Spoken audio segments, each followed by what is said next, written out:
imagine if you were an alien who, was visiting the Earth for the first time from some other galaxy. Imagine only visiting the United States and never visiting any other part of the Earth's surface. That's essentially what we've done with the Apollo missions, really been able to do wonderful and groundbreaking science with the samples, collected during the Apollo missions. But again, we visited only a very small part of the lunar surface.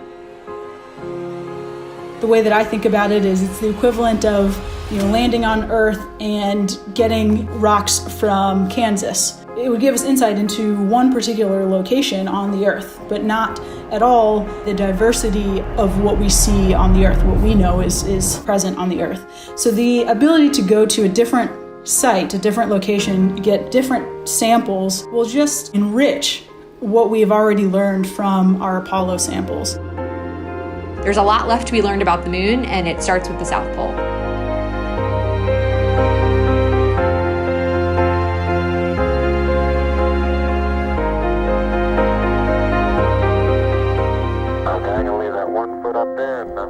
Artemis astronauts will fulfill a different mission in a unique environment.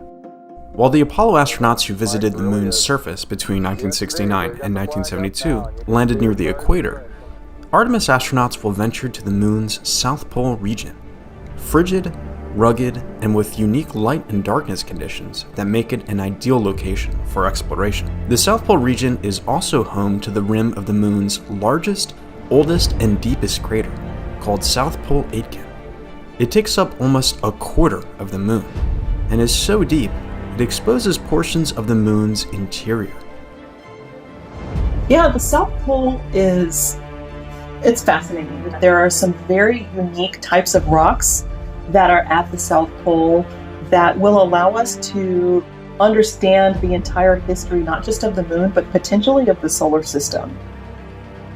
Very early on in lunar history, we think that there was this increased period or very intense period of huge material hitting the surface of the moon, creating these really large craters or like giant holes, which we actually call basins. So getting a sample of impact melt from this basin would kind of help us bracket that early period of time. The moon's South Pole region has resources that are vital for long-term exploration. Because the moon is barely tilted relative to the sun hovers over the horizon at the South Pole. Imagine a flashlight turned on, laying on a table. That's how the sun illuminates the South Pole. Light at the South Pole strikes at such a low angle, it brushes only areas of higher elevation, such as crater rims. These locations have sunlight for extended periods of time to harness for power. At the same time, the bottoms of some deep craters are shrouded in constant darkness. Scientists have measured the coldest temperatures in the solar system inside these craters, which have become known as perfect environments for preserving water for eons. Over time, there's individual molecules of water and carbon dioxide and other gases that actually bounce around the surface of the moon.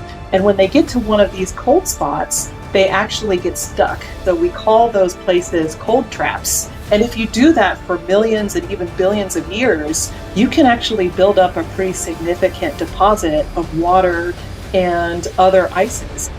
From an exploration perspective, if we can understand just how much water there is and where it is and how to get it out of the regolith of the moon, we can turn it into really important things like drinking water for astronauts and even rocket fuel to take them back home. So really understanding these resources and how to use them is one of the objectives of the Artemis program, and it's what makes the South Pole of the moon so exciting.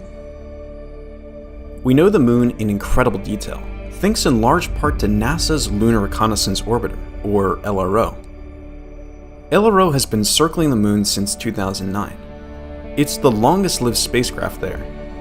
Through tens of thousands of orbits and data from 7 instruments, LRO has mapped the moon's temperature, geology, radiation environment, and is providing insight on how the moon is changing over time. LRO is led by Dr. Noah Petro, a planetary geologist at NASA's Goddard Space Flight Center.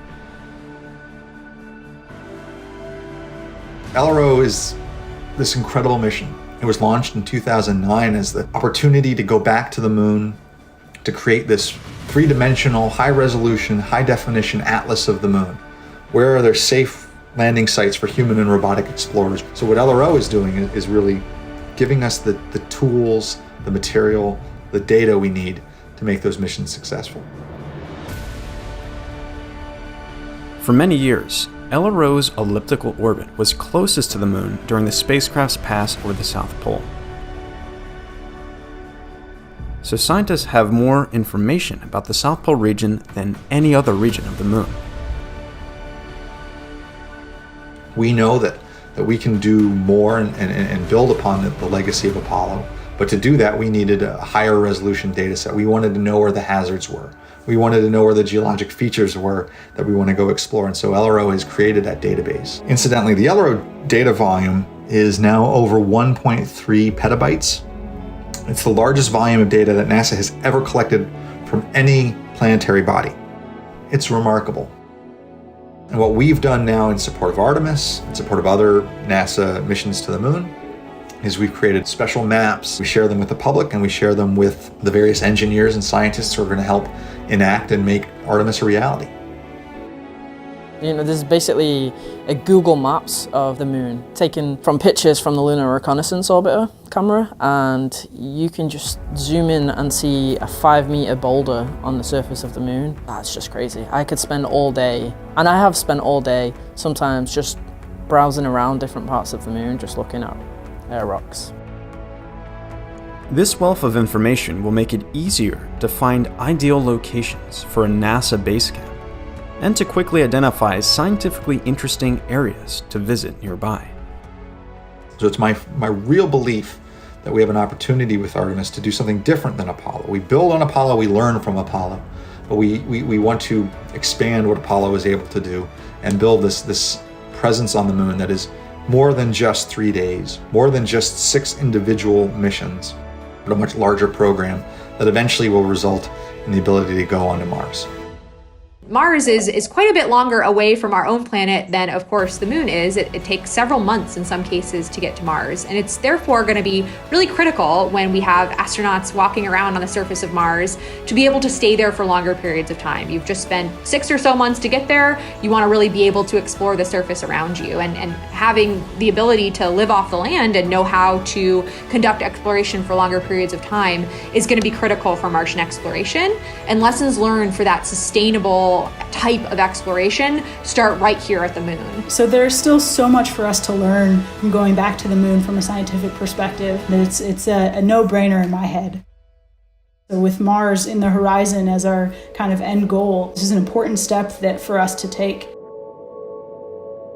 And then also just kind of from a human aspect, we all have this kind of intrinsic desire to explore. I think it's in all of us and certainly in us as a society. And so I think setting our sights on something and accomplishing this goal together is really important just for international relations, for just coming together as a humankind, the human spirit. I think that's a piece of what we're doing that we can't ignore as well.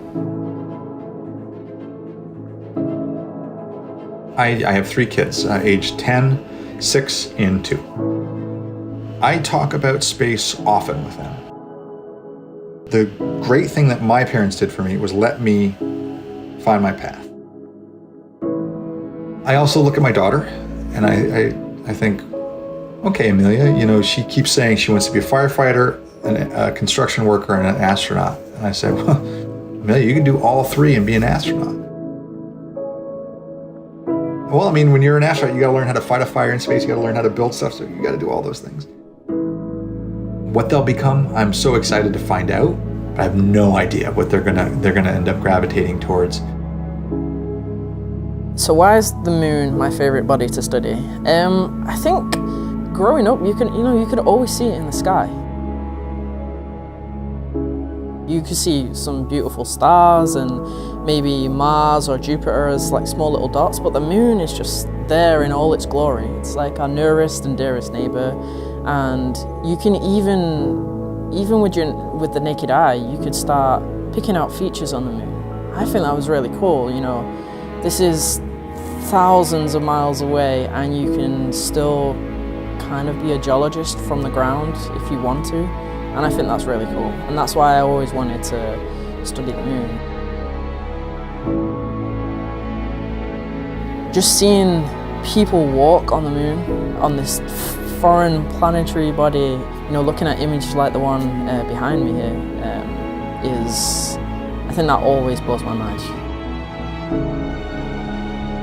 I will say with my 2-year-old, what I have noticed recently, and this is wonderful, is that when he sees the moon, we're out for a walk, we're driving around, or outside a window, we'll go, moon, moon. And just the fact that he can look up and see, oh, moon, moon, that makes me so happy.